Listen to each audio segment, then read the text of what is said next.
Dr. Michelle Kitson. Welcome to the show. Thank you so much. So today we will be talking about the health disparities, not just in total, but in our Memphis community, which is our dear community. And what this means basically is to discuss those issues that do affect the minority populations or communities here in the Memphis area. And so I'm going to start this off with, talking with Dr. Kitson. She's an expert in this field. And so she's going to give us a little bit rundown on what health disparity is all about. Dr. Kitson. Thank you so much for having me, Dr. Chi.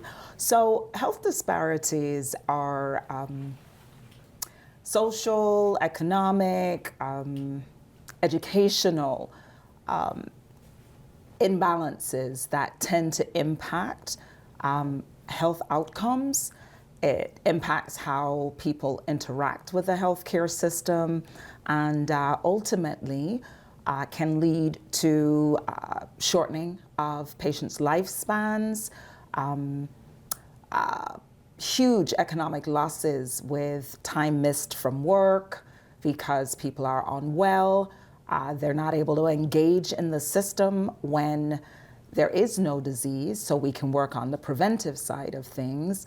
And therefore, when they do come into the healthcare system, the cost is tremendous because due to a lack of education, a lack of access to good food, and other things like understanding what are activities and actions that would lead to good health, then by the time they engage with us at the healthcare system, particularly in the emergency departments, things have gone way further than they need to.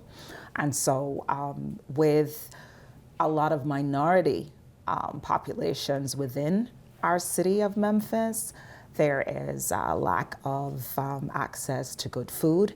There are lots of communities that do not have supermarkets. There are lots of communities that do not have access to transportation. If you can't go to the supermarket, if you can't go to the farmer's market, then you don't have access to good foods to promote good health.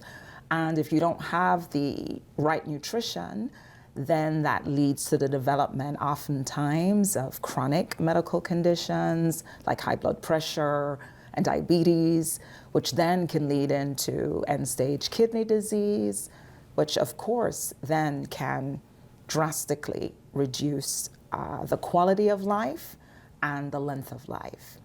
Absolutely.